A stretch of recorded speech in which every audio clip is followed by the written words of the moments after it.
And then in 1993, she was until now, the president of the Center for Asia-Pacific Studies.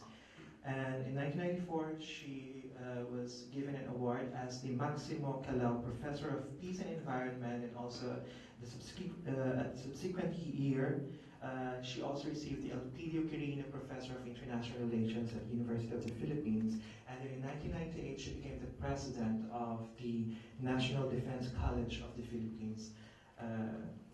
She published several manuscripts, several political handbooks and political issues in the Philippines, as also in Asia. And her areas of specialization are the following: international politics, comparative politics, political psychology, political theory and methodologies in political science. And now she is the executive director of the Center for Political and Democratic Reform in the Philippines, and also teaching in several universities, both in the Philippines and other Asian countries. It's my pleasure and honor to have here Professor Dr. Dorita Carlos.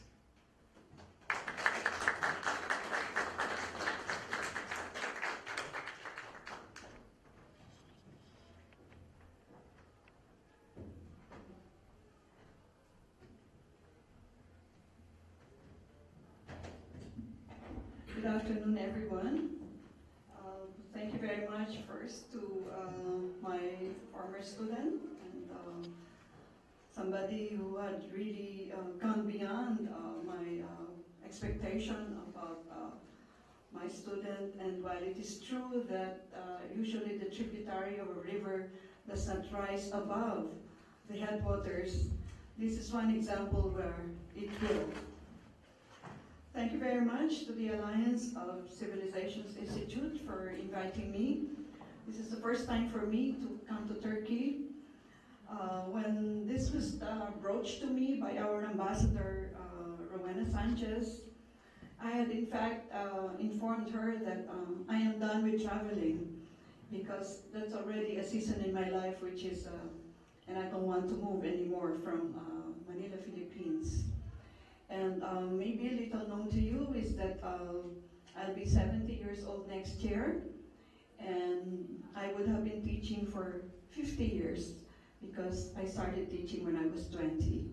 So, but teaching is a passion for me, and I just want to see from a distance students like Nasef,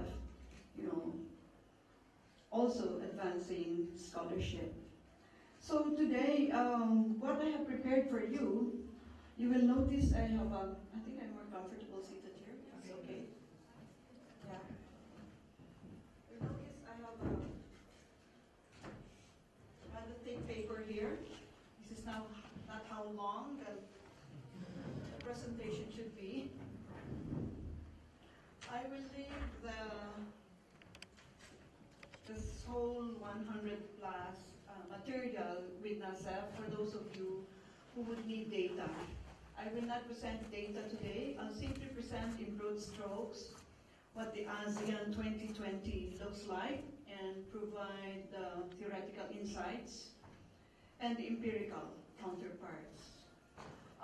The reason why I thought this would be salient and relevant to you is that Turkey is also positioning itself as the leader of what eventually might be a regionally integrated community.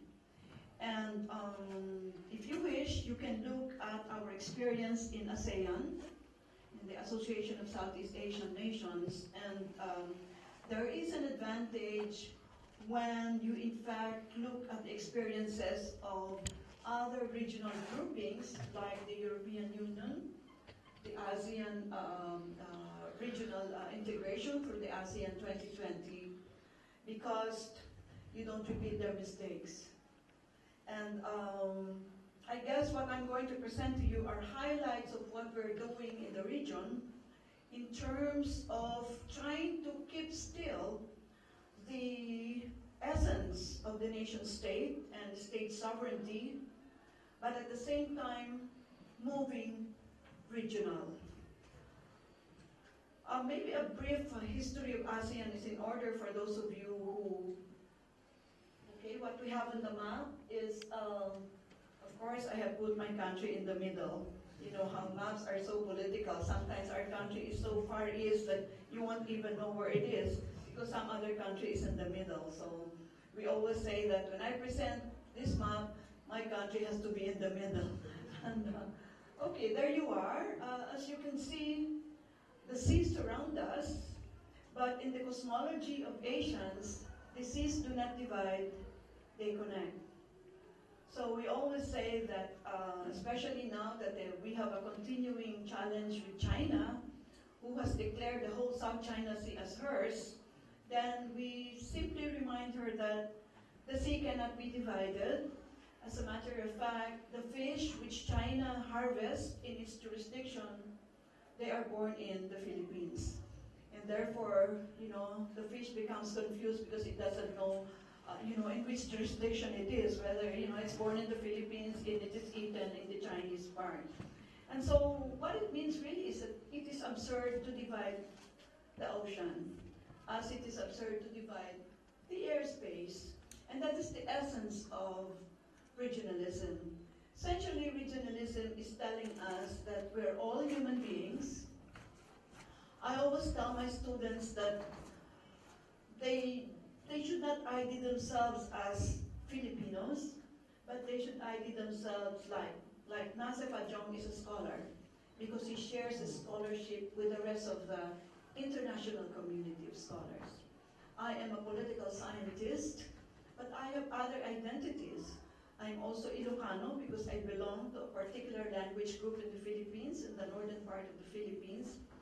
But because I have now gone beyond my identity, which is limited to my community, so I simply introduce myself, if at all it's necessary, as a political scientist, because that means I share the attributes as well as the meanings of political scientists all around the world.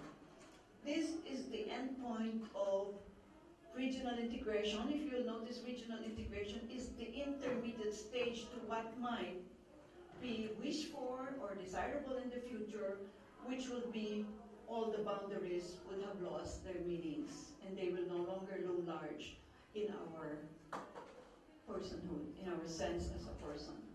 So what you have on the board is ASEAN 10. There are really 10 countries which once upon a time in the past were all just taking care of their respective businesses. Some of them were in fact at war with each other. And so we had many historical footnotes and shared experiences where, except for one of us, which is Thailand, the rest of us have been colonized. In the case of the Philippines, for nearly 400 years, we were colonized by Spain. Then for nearly 50 years, we were colonized by the United States of America. And for nearly 4 years, we were colonized by Japan. And now we are colonized by our own people. That's a joke. But yes, in many cases, they have in fact replaced our colonizers. But for those of us here who teach political theory, we know, of course, the iron law of oligarchy, which says that in any organization, there will always be elites and the non-elites. So we'll have to just live with it. And if you will notice, one of the things that is common among us is we occupy a particular place in the region called Southeast Asia. We have often wondered why in my undergraduate years we were called the Far East. And I, for one, could not quite understand why one of our courses in history in NASEP is called the History of the Far East, and yet it was talking about ourselves. And I said, how can we be Far East when our Far East is the United States of America? We have to, across the Pacific Ocean. And that was because we discovered later on that we were called the Far East because we were being viewed from the point of view of the British Empire.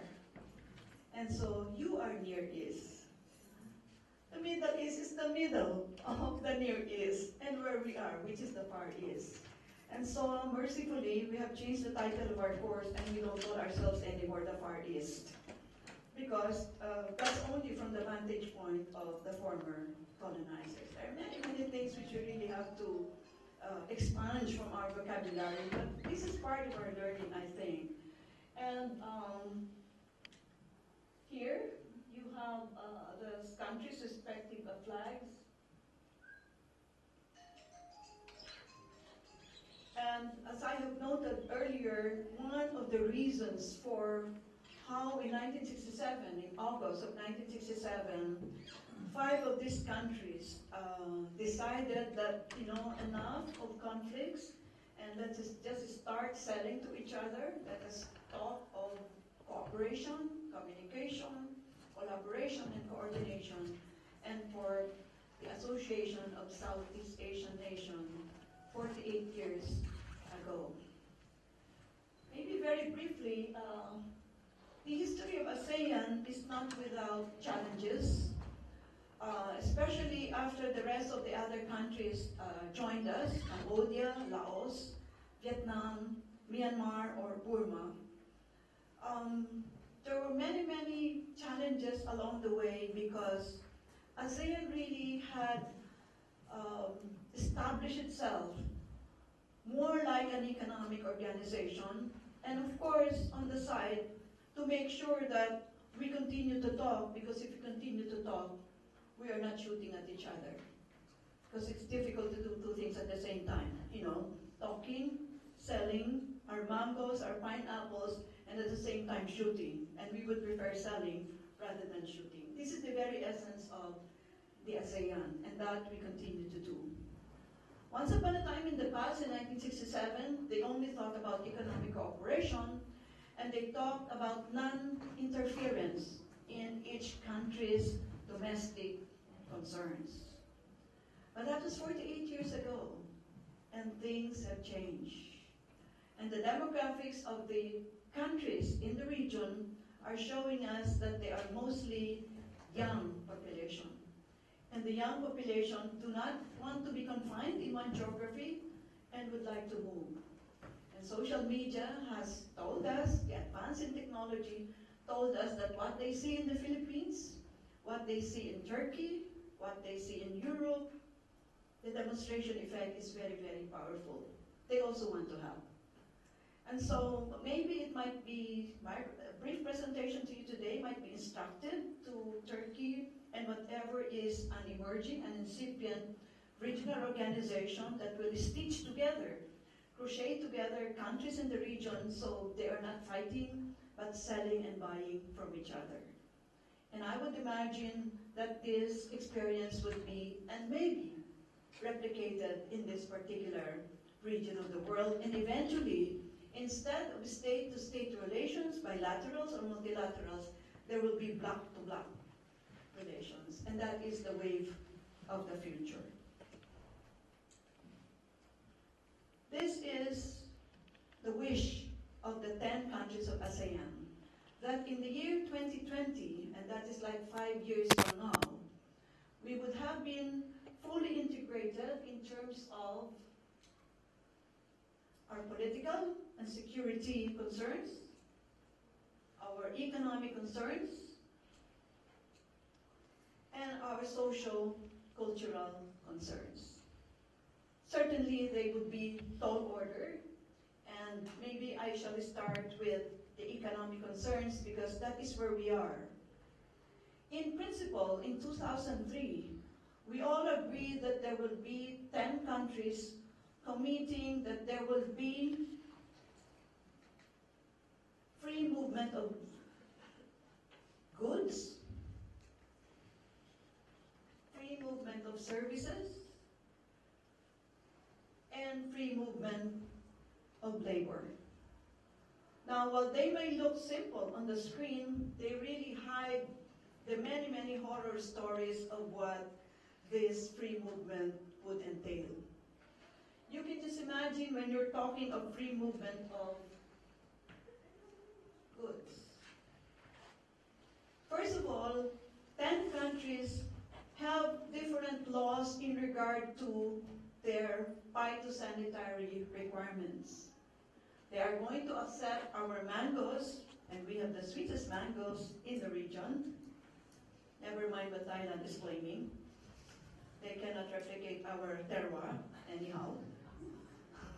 unless we're located in the same latitude and longitude, which of course Thailand cannot do. I'm saying that facetiously. But our mangoes can only sell to 620 million, which is the population of ASEAN 10, if the regulations of the 9 other countries are acceptable to the kinds of things, the way our mangoes are grown. And among them, there are very strict regulatory frameworks and not very strict regulatory frameworks. The work of ASEAN economic integration is to make sure that the requirements for entry of goods are harmonized and standardized across ASEAN 10. So these are two different concepts. Standardization is the most sensitive question because many times one of us, and the name is Singapore, would like to set the standard. Because Singapore says, we are the international standard. So, you Philippines, please ratchet up your standard to Singapore because that is in the international standard. And we say, no, I think we have more strict standards. Can you imagine 10 countries claiming like that? And so never mind that you have on the board 2020, I doubt very much that 5 years will end all these challenges. And we're just talking of goods, and we're just talking of mangoes. We're not even talking of the rest of the goods that will flow, supposed to flow in and out of the region. The next one, of course, would be the movement. Do I have services there on the board? Or not yet? Not yet. Okay.